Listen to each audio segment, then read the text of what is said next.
This is the only mill we ever built new. This was built in 2011. You know, I grew up on the farm and somehow became infatuated with trucks. When you're my age and you've got Smokey and the Bandit, you got BJ and the Bear, something about, I was really enamored with it.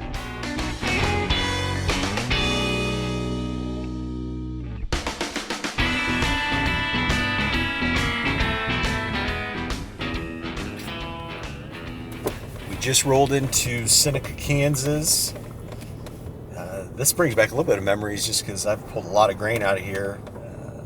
I sound like a broken record back in my Bartlett days, but we pulled a lot out of Nemaha County Co-op, which I saw over there, and I can still remember the manager's name, Dan, that we would coordinate with, which I'm going to ask when we get here if Dan's still around. But we're getting close. We're going to pull into J6 Enterprises, their headquarters here, and visit with the Kramer family, Troy Kramer.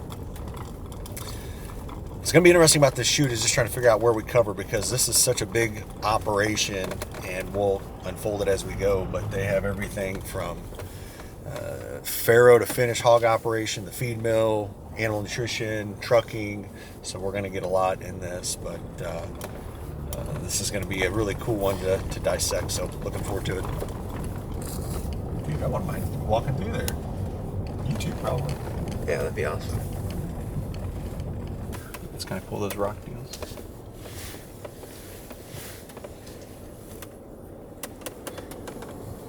It's our boardroom, Oh, which was the original operating room. When we moved in, I mean, like the lights and all that stuff was all hanging in here yet, so it was pretty neat. That's why the high ceilings or whatever. I wonder how many babies were delivered in this. I don't know. Quite a few. This was my old hospital for like 30, 40 years. My oldest daughter was, she was born in 93, and I think this place closed in late 92, early 93. So she wasn't born here, but when I was a kid, I remember I had an appendix and it was taken out here. And the hospital move out west or east of town? Yeah, just right out here, west town. But this was taken quite a few years ago, but this is the family. Oh, wow. This would be like John and Janie, the founders. Are where? Okay. Here. And then the rest of those are my children and grandchildren and John's children and grandchildren. So as far as brothers, just you and John? Yeah. Okay. Yeah, his 4 children are my partners. We've got Jim, and Jim does the beef. Jenny does the hogs and HR. Joe is our CFO, and Jeff is our overall production manager. So he's responsible for all the milling sites. Nice. And then I do express sales, business development. It's my responsibility. Okay. All right. I mean, it's built out of concrete, so if a tornado comes, you can just sit here and watch it. Yeah, Stay away from the worry windows, but you don't have to worry about it going anywhere. But anyway, this is a lot of the front office, everything that gets done. Best office in the house right here. Nice. It's a little deck where we can go out there and relax. Yeah, that's cool. Mm-hmm. Where did you grow up from here? I grew up in Corning, Kansas, which is 12 miles south of here. Okay. Yeah. And is there still a farm there, the farm you grew up on? I mean, Yeah. Yeah, we have locations all over that area. Okay. Sure, yeah. Yeah. Hey, Dwayne. Hey, Bob. You should meet Bob here. Okay. Bob is Bob Bowden, and he's been with the company 50 years. 50 years, wow. 51. Jared Flynn, good to meet you, Bob. Congratulations. Wow. 51. That's super cool. Yeah, and I can remember his first day. No, I don't remember his first day, but I remember when he started. 1975. No, 70. I actually started in 73. 70. I didn't actually work for John. I came up to Fort Cement with another guy, and I got started with him. And then John decided that he needed a person, so I stayed with him. Yeah, I was 5, when Bob started. So Wow. that's something. Good to meet you. Congrats. Thanks, Bob. And he's already picking on me. That's pretty cool. Yeah. And he's still working for the company? Still? Yeah, he works 3 days a week. Yeah. He does, well, he's got so much experience, he does just about everything that everything.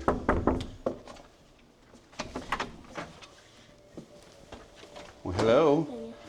So this is the current, kind of like the administrative office for Fairview Express. This is Jared Flinning. Back here, he's the current manager. Yeah. Love to see This my is Shauna photos. Ingleton. Jared Flynn, good to meet you. Nice to meet you. This is Joseph. Nice to meet you. So Shauna has been taking care of everything for Express for 21 years? Something like that. 21 years, yeah. So we've got a nice tenure and good experience here. And if you ever need anything with Express, Shauna's the lady to call. You do the safety or Operations. okay, operation, Yeah. and it's Jared Plenty. Yep. Flynn, Jared Flinty. Yeah. I've never heard of Jared like so close. That's pretty Yeah. cool. Yeah, yours is spelled different. Mine's J-E-R-O-D. Oh, okay. Yeah, but So we're getting ready to load up and head to Fairview and meet the dispatch guys. So Down down on that end was the ER and the morgue, right? So that was all in the same area down there. There's a cool little area down there that would probably scare the heck out of you on Thanksgiving. It's the old boiler room, but Oh, golly. God, I hear it. Woo!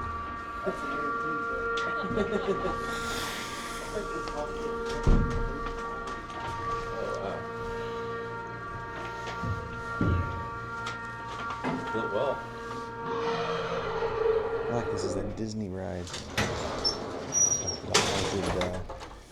kind of doubles as a storage location at times. But we can squeeze in here. Look at that. Thanks, Bob. Woo, you can smell the Yeah, it's an old hydraulic Yeah. elevator. And it's smelled like this every day since we've had it going down. Little cage door on it. We give Bob a hard time as he gets older. This is what whenever he turned, when he turned, 65, I think we got him a wheelchair, right?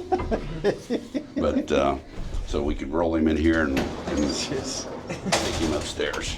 Okay, my This pickup's way? out Yeah. back here. So we're headed over here to Fairview, which our original milling site. Express came about as a need of Fairview Mills. As our business grew, Fairview Express grew with it. I'm putting a focus on the next 3 years, hopefully not to grow the business for Fairview Express, but to start replacing items. We are still operating the first trailers the company bought over 30 years ago. Oh, Right. wow. And as you know, things get older, they take a lot more repair and reliability goes down. So that we run out of places to park stuff. Back on the trucking though, Yeah. that was your thing that you brought. I remember. Yeah, so, I grew up on the farm and somehow became infatuated with trucks. When you're my age and you've got Smokey and the Bandit, you got BJ and the Bear, and all those truck shows, it just something I was really enamored with it. There was a local guy there in town, bought a truck. He really didn't have a use for it, but he wanted to get in trucking, and it was a nice looking cab over K100. And I remember talking to my boss, which was my brother John at the time, and told him I wanted to go drive that truck. And he said, if that's really what you want to do, Troy, go do it. Learn about the industry, and then as the company grows and we have a need, you can bring that knowledge back or experience. And that's what we did, and that's how I got started with that. Wow. So the first truck you guys were, well, what kind of, you talk about this trailer, what kind of trailer was that you guys were using to? Oh, that was like the beginning of Fairview Mills. So the first thing was we had a livestock trailer and a grain trailer. Yep. And, so we hauled our own soybean meal, feed ingredients, and our own hogs, right? One Monday morning, I was leaving Corning, going over to Fairview to load hogs, and coming up 75, which you guys may have on the way up. Yeah. And K20 junction, I was going north, and a lady didn't see the stop sign and came through the stop sign at, probably 60 mile an hour. I hit her right in the door. Unfortunately it killed her, and it totaled the truck. The livestock trailer we still have, but I always wear my seatbelt, and that's why. Before that, I was too cool for a seatbelt, right? But the day before, or back then, everyone had T-shirt, out of pocket, right? Before phones, you carried a pen and a notebook, and then I, at that time, used tobacco, so I had a can of Skull in there. After the truck got stopped and, I got out and got my senses, I jumped out of the truck to go check on the other vehicle, and right on the center line was laying my pen, my notebook, and my can of Skull. And I was just thinking, what kept me in the truck and didn't keep that in? And I've worn my seatbelt every day since. And Yeah, wow. I would encourage everybody to take the time and put it on. They work, Wow, that's a good story. I like to tell that to the young folks, that way Yeah. it's not just the law, it's a good idea. Right. The mill, though, you guys started the mill, and it was producing feed for... Starting out, it was just a regular elevator, just like you see all over the country. Taking in grain, making farm feed, cattle feed, hog feed, and selling fertilizer, leather gloves, everything. And, back in the 80s, there was a lot of bad debt in the farm crisis, and we were not smart enough to make any money at that. And we were fortunate enough to know a guy the guy that we were buying our swine premix from was looking for someone in the area to manufacture his. And that's when we retooled the mill and started. That was our first taste of contract manufacturing, which is what we do today. Okay. I went to college, did not plan on going to college. Where at? Highland. Okay. So it was a Friday. So all along, my brothers and my mother tried to encourage me to go to college, and I didn't want to do that. I want to drive a truck, right? The Friday before college starts, my brother Steve shows up 7 o'clock like he always did. Picked me up to go to work, and he said, we're going to go look at combines today, so go take a shower and put your street clothes on, which, at that point was not our old work clothes, right? Yeah.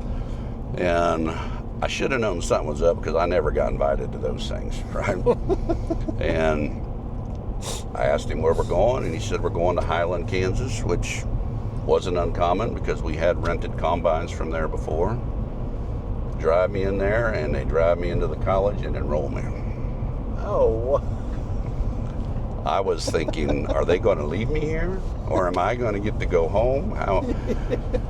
So, wasn't a lot I could do at that time. They enrolled me. I came home. I remember thinking, God, I tell my girlfriend, my friends that I'm going to college. Well, I was so smart then that I crammed 4 years of college into 3 months at a JUCO. I could have been teaching in classes at that point, so I decided I didn't need to go anymore. And I quit that to go drive a truck. Right. so 3 total months of JUCO? Yeah, it was probably, back then, it did start September, October, November. Yeah, it was sometime right around Thanksgiving where I decided I wasn't going back. Did you find out why they wanted you to? I know college, valuable, but the reason why they were pushing you so hard to... Well, I would think, at that time there wasn't a lot of, I want to say, I think my brother John always knew there was a future in ag, but it wasn't the common opinion at that time. It's like, go learn something, maybe you'll want to be an accountant, maybe you'll want to do something else. And I think it was just about life experience. And Highland, Kansas is a small little school. I spent most of my afternoons sitting in a pickup listening to Hank Williams Jr. watching the semis drive by, and that did me no good, So that's all I really want to do. And one day I said, that's what I'm going to be doing, and that's what I did. Oh, that's awesome. Fultz does a lot of work with us. Well, I was going to say, customers. Yeah, they're huge in pet food. Oh yeah, they own that business. Ken and the family caught on very early about dropping trailers. Yep, the dropping. Yeah, I was just going to. Yep. And I bet nobody else was doing it, and still today. We won't go the other day, but we do have a maintenance and wash facility a couple miles outside of town here that is very intense on the livestock side. We move about 45 to 60 trailer loads of hogs weekly, right? And with our biosecurity program, every trailer has to be washed, sanitized, and then baked in between every load. Baked? So baked. So we wash them, we sanitize them, and we put them in this building where the temperature gets, I believe it has to be 120 degrees at the 1 foot level or something like that to kill any viruses. So they go in there and they cook them. They bake the trailers, and then once they're baked, then we can go out and go to the site again and reload. But so that's very intense out there. And there's one of our new pneumatics with the logo on it. They just started that. Yeah, that's sharp. And Mac, you just can't go wrong with the quality of their trailers. We've got Mac and J&Ls. Mac is, I think they're all good trailers. Mac is a little bit less expensive right now. Our drivers say that the J&Ls clean out faster and better, but very cool. This truck here is actually, so when you hear me talk about the big company or J6, I'm talking about the total J6 Enterprises. My wife and I, all right, we have some trucks that we own, just a few, and this happens to be one of them here. And oh, nice. It's our driver, Brennan, so it's JED Enterprises, which is my daughters, Jill, Eric, and Drew, which is very original, but anyway, that's my driver, Brennan.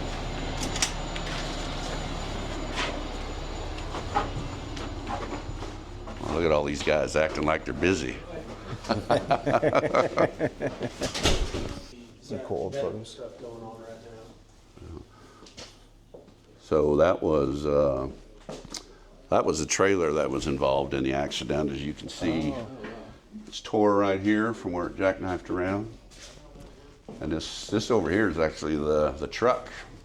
This was taken probably a couple days prior, you know. Yeah. Yeah. But, so that accident happened like on a Thursday. I believe it was, well, anyway, and the next morning we had bought in that truck. I think they, that T600 over there, I think it was mainly to get me back in a truck so I wouldn't get to thinking about it and all that. Yeah. But man, we really stepped up when we got one of these. You know, this is one of them old TMC trailers, you know, black and chrome. We thought that was the shit.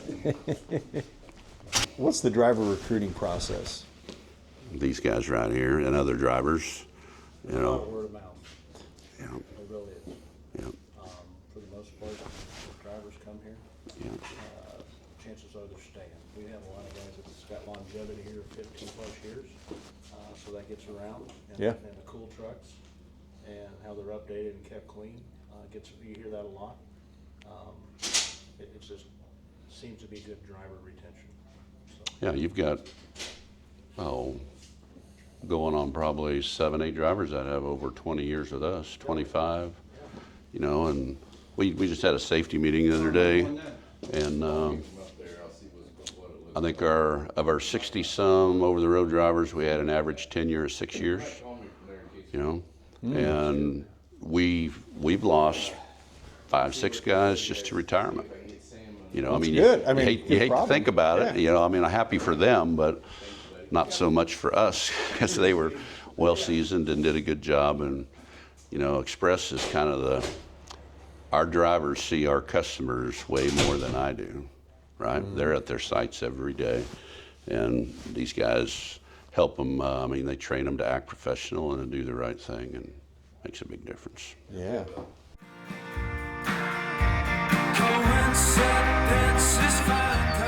Every time I get squeezed where I don't have enough work, or a customer finds a different carrier, or whatever it happens to be, where I have to suddenly go, oh shoot, I don't have enough work. BulkLoads is where I end up. Okay, let's look at everything in the Midwest. Let's see who's shipping product. Anytime I get in that bind, BulkLoads is where I go to try to fill up my schedule. And I mean, there's a year ago, I mean, we've got a customer now we do 50, 60 loads a week for that I had never done business with before. I didn't even know they existed until I got jammed one week. I didn't have enough work.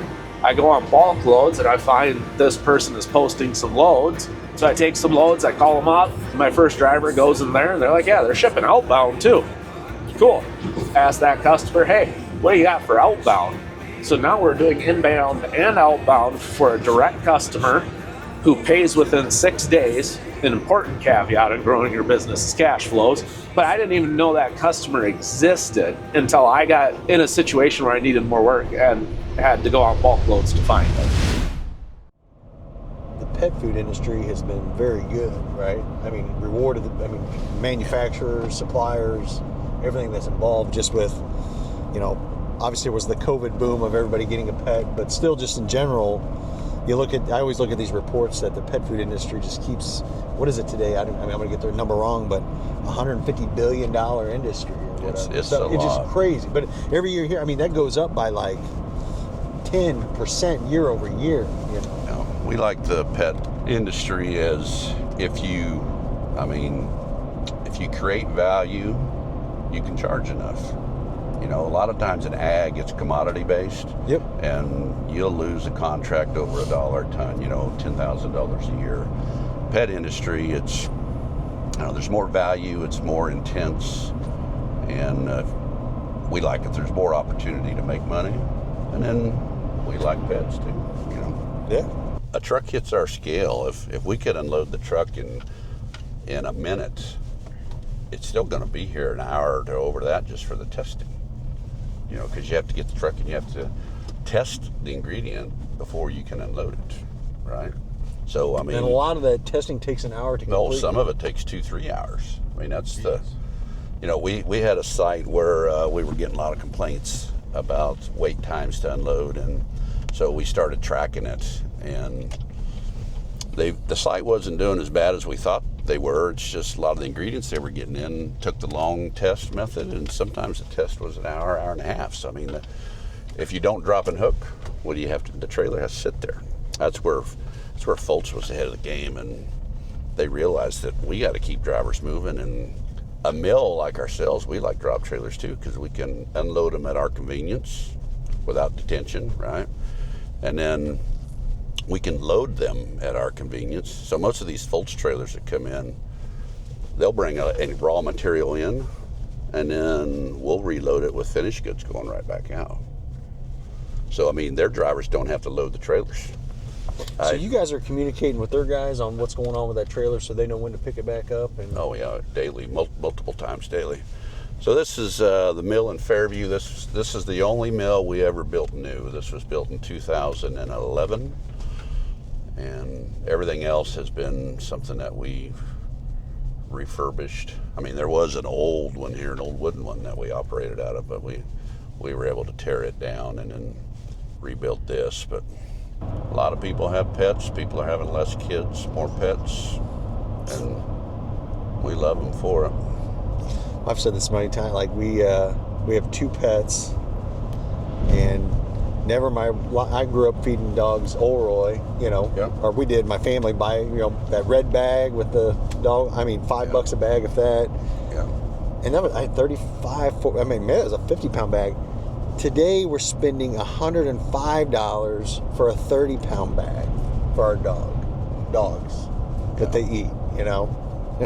Just Denser nutrition, less stools. That's kind of the reason behind that, at least from what I've been told, right? Like I said, I crammed college into 3 months, so I'm not an expert, but I do know that the food is more nutrient dense. The dog has lesser intake, and when they have lesser intake, they have lesser output. And if you're in the in the urban areas or any of that, well, they're inside pets, but yeah, I think for us, I just realized the quality that the dog, its fur's shinier, smells better. Oh, yeah. It just yeah. doesn't shed as bad.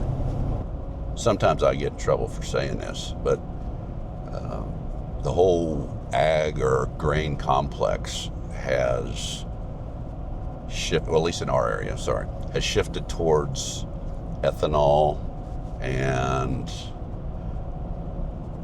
not so much on agriculture, the livestock, and feed. And I believe, don't quote me, but somewhere around 80% of all the corn raised is used in livestock feed.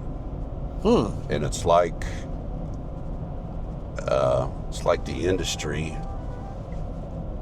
has given up on that and actually bred a lot of the corn hybrids to be better to make ethanol, which makes it less valuable, a little, not much, but less valuable to the animal. Yeah. And I don't know, I'm sure if this part gets into the blog, I'm sure that there'll be people who will be telling me I'm wrong. But anyway, I do know It's that. good comments. Yeah, I do know that most of grain or livestock still use a majority, whether it's livestock or poultry, use a majority of grain. And it seems like that is not the focus of that industry at this time.